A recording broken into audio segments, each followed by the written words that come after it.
воскресе! Воістину воскресе! Дякую вам усім за молитву. Дякую Господу, що можу з вами знову сьогодні молитися.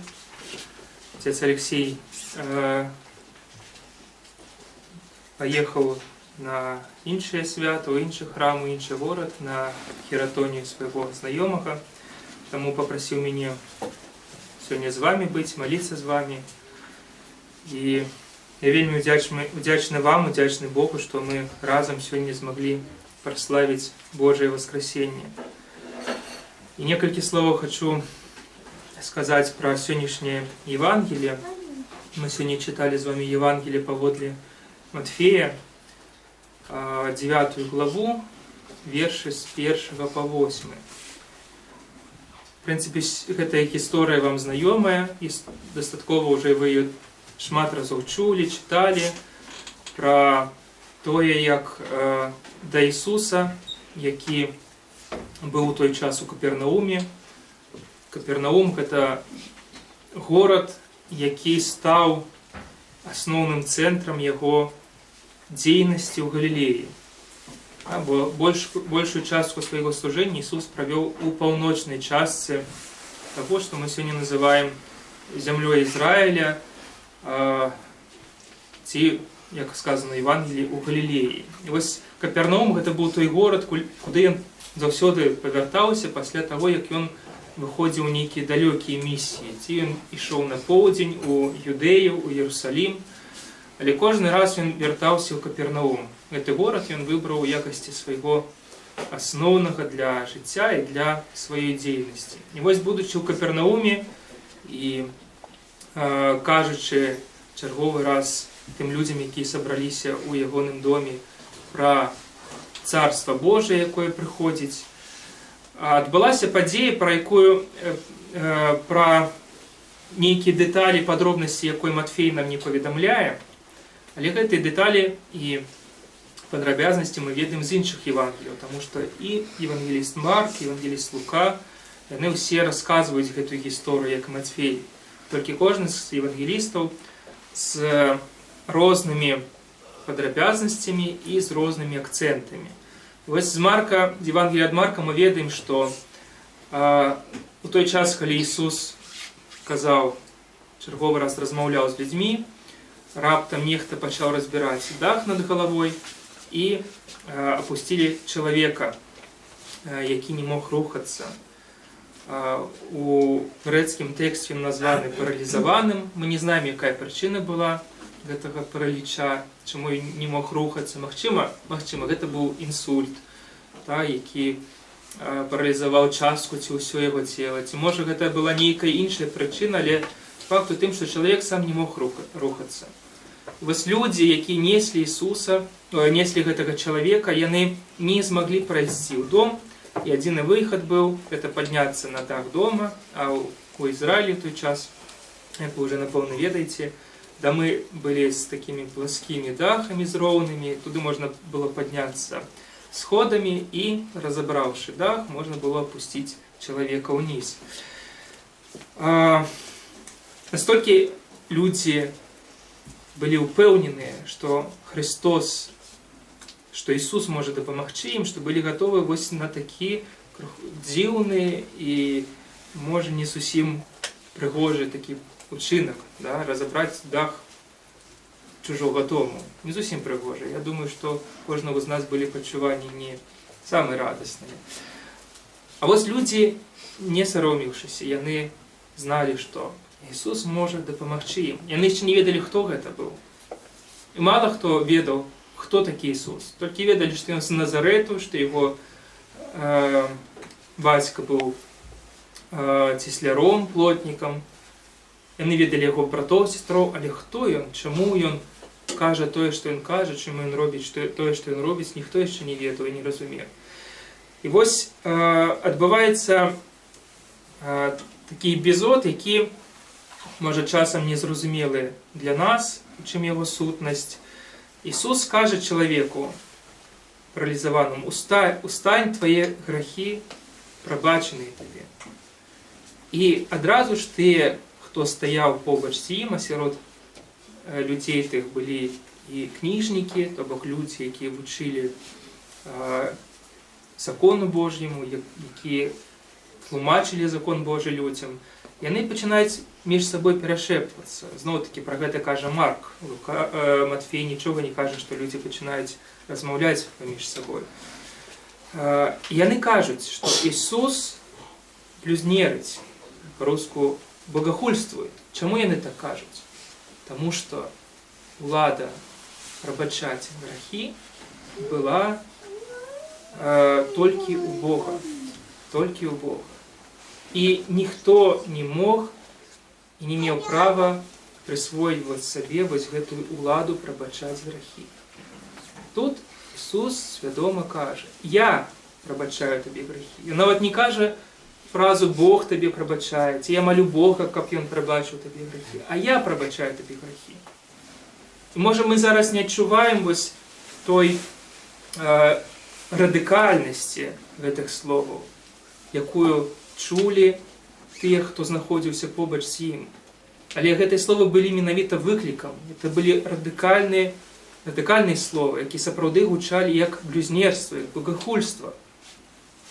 Хто ты такі, што маеш права прысвойваць сабе тое, што належыць толькі Богу, прабачаць грахі? Ісус далей аб'ясняе, чаму ён так робіць. Па-першае, чаму ён не сказаў, канешне, трэба звярнуць увагу, чаму ён не сказаў проста чалавеку: я ацаляю цябе, так? Я хачу, каб ты быў здаровы. Чаму ён не зрабіў некаторых іншых дзеянняў, які ён часта рабіў, калі зцаляў хворых людзей.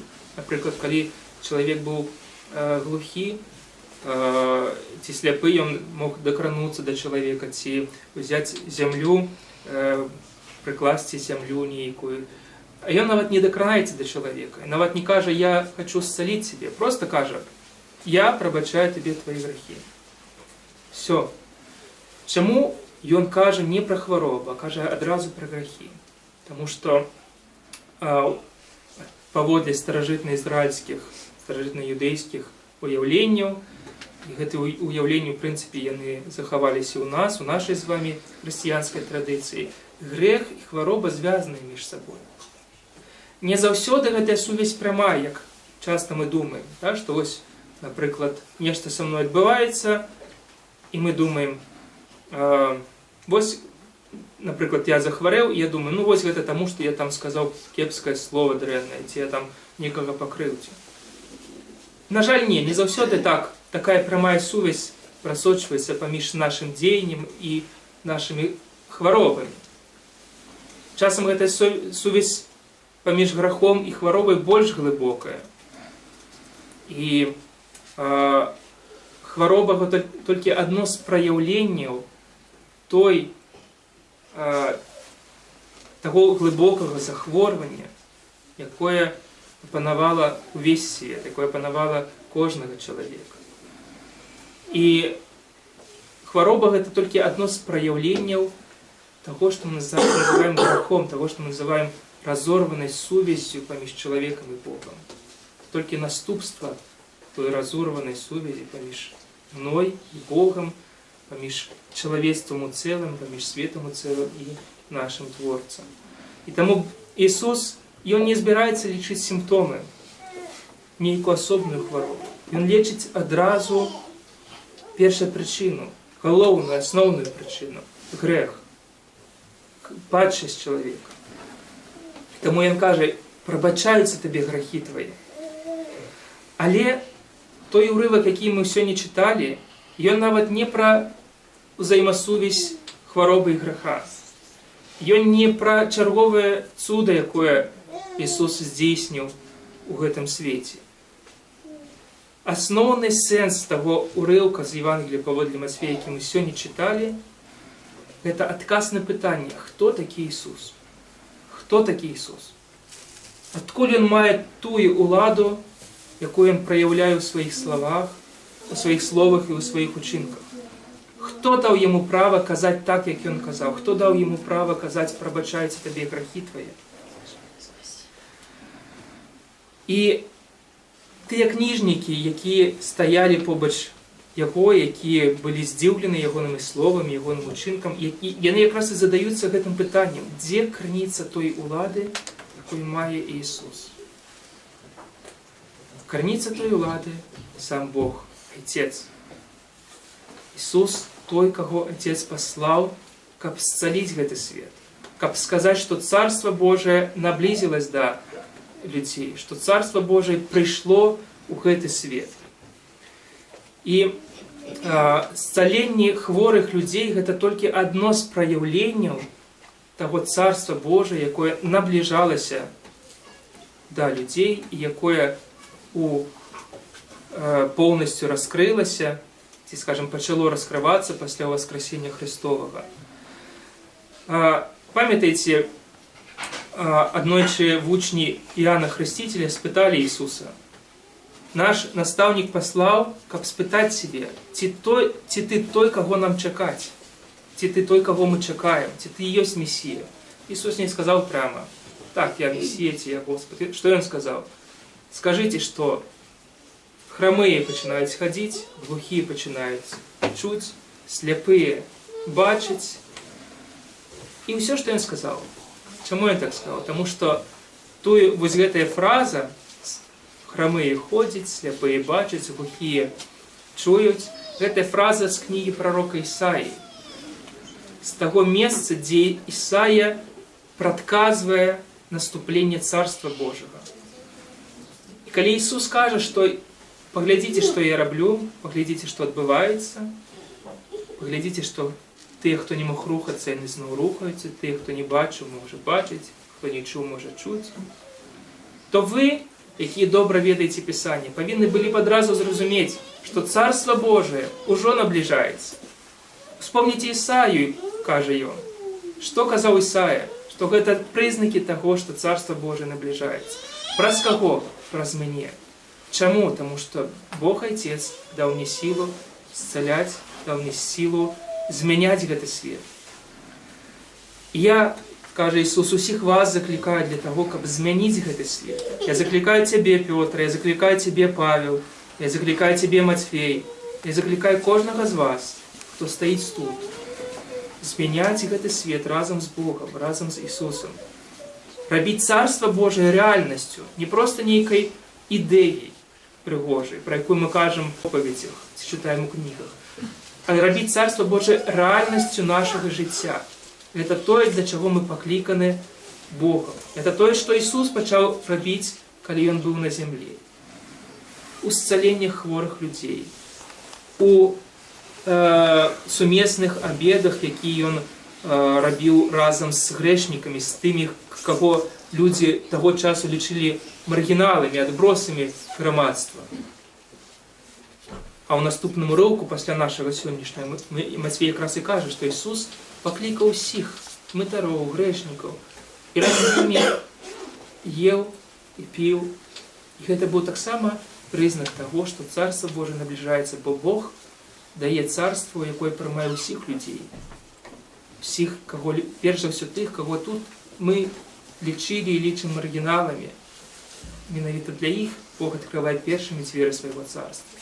Царство, паўтарусь, прыбліжэнню якога мы павінны садзейнічаць. Царство, якое мы ўжо павінны адчуваць тут. Царство, дзецьмі якога нас ужо называе Павел тут. І далей, і вось вяртаючись до сённяшняга урыўка з паслання апостола Павла да рымлянаў, Павел аб'ясняе, што значыць быць дзецьмі царства, якое прынёс Ісус у гэты свет, набліжаць якое павінны мы з вами. Вось, заканчиваючи свое слово, я просто хочу еще раз зачитать урывок з паслання апостола Павла, каб мы пачулі, зразумелі, што значыць быць дзецьмі царства, рэальнасць якога мы павінны адчуць і прынесці ў гэты свет. Гэтыя словы вельмі простыя. Іх просто трэба вывучыць, над імі нават не трэба доўга думаць. Іх просто трэба вывучыць і зрабіць рэальнасцю свайго жыцця і кожны дзень гэта рэалізоўваць. Вось што Павел, я крыху больш зачытаю, чым тое, што мы сёння ўжо чулі на літургіі. Вось ён піша да рымлян. «По данной мне благодати всякому из вас, и не только тем, кто жил тогда. Всякому из нас говорю, не думайте о себе более, нежели должно думать. Но думайте скромно, по мере веры, какую каждому Бог уделил. Ибо как в одном теле у нас много членов, но не у всех членов одно и то же, так мы, многие, составляем одно тело во Христе, а порознь один для другого члена. И как по данной нам благодати имеем различные дарования, то имеешь ли пророчество? Пророчествуй. По мере веры имеешь ли служение? Пребывай в служении. Учитель ли? В учении. Увещатель ли? Увещай. Раздаватель ли? Раздавай в простоте. Начальник ли? Начальствуй с усердием. Благотворитель ли? Благотвори с радушием. Кожен з нас робить тое, до чого тебе покликав Бог. На те місце, на яке тебе покликав і поставив Бог. Начальник – керуй з любов'ю. Подначалений – слухайся з любов'ю, виконуй з любов'ю. Бог дав тобі дар благодійності, да, він тут каже благотворительство. Благодій з любов'ю. Кожен на своє місце, там, де ви працюєте, там, де ви навчаєтеся, там, де ви живете, там с любовью наближайте Царство Божие. Любовь да будет непритворна. Отвращайтесь зла, прилепляйтесь к добру, будьте братолюбивы друг к другу с нежностью, в почтительности друг друга предупреждайте, в усердии не ослабевайте, духом пламенейте, Господу служите, утешайтесь надеждою, в скорби будьте терпеливы, в молитве постоянны, в нуждах святых принимайте участие, ревнуйте о странноприимстве. Благословляйте гонителей ваших, благословляйте, а не проклинайте. Радуйтесь с радующимися и плачьте с плачущими. Будьте единомысленны между собой, не высокомудрствуйте, но последуйте смиренным. Не мечтайте о себе, никому не воздавайте злом за зло, но пекитесь о добром перед всеми человеками. Если возможно с вашей стороны, будьте в мире со всеми людьми.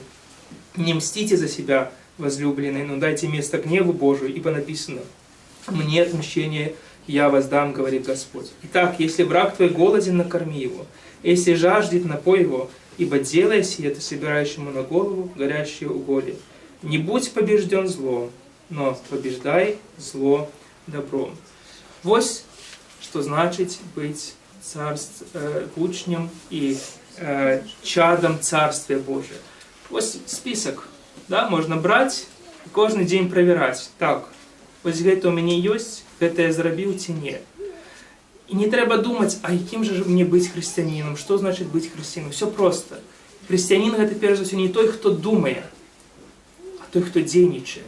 Той, кто бере и робить конкретные кроки каждый день. Не той, кто читает много литературы духовной. И навіть не той, кто читает каждый день Евангелие. Хотя это важно. А той, хто бере і робить. І той, хто приносить Богу плоди Царства Божьего. Вот что значит быть учнем Иисуса, и значит быть чадом, детем Царства Божия. Наближать это Царство праз змену своего життя і змену того поля, в яким ми живемо. Дякую вам за вашу увагу, за ваші молитви. Ну, сподіваюся, що некоторі ми ще з вами так само зможемо бачитися. Боже, благословення на вас.